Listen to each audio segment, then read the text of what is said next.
I think one of the very heartening developments in my own lifetime is the way that concern for justice has become just intrinsic to Christian identity.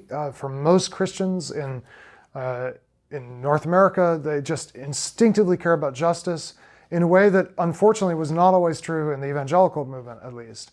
And our neighbors as well care about this. But it's a development with a shadow side or a danger side, which is that justice is language that comes to us from the world of politics and government.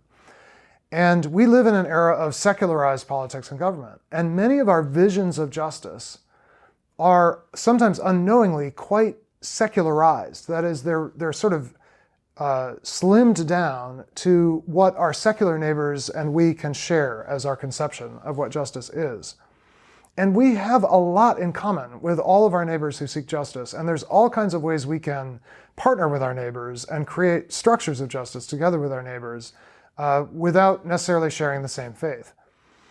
But I do think it's dangerous for Christians to let our vision of justice to be reduced only to what we share with secular culture, or to have our imagination of justice reduced to what secular culture can imagine justice being.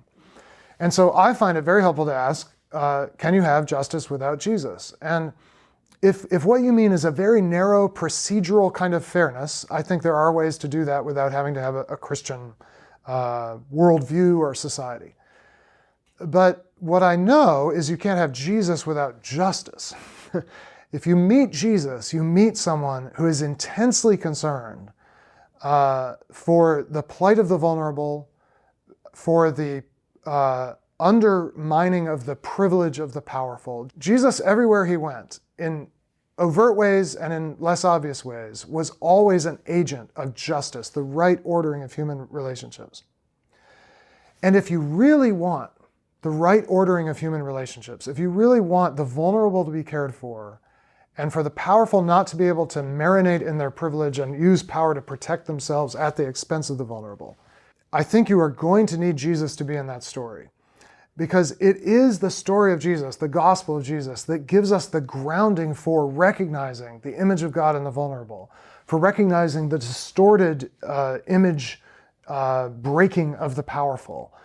And it is only when you have Jesus in the story that you actually get the kind of social transformation that all of our neighbors long for. And this has been true in history. The reality is that Western history is in no small part animated by the gospel penetrating to issues of injustice, inequality, and unfairness.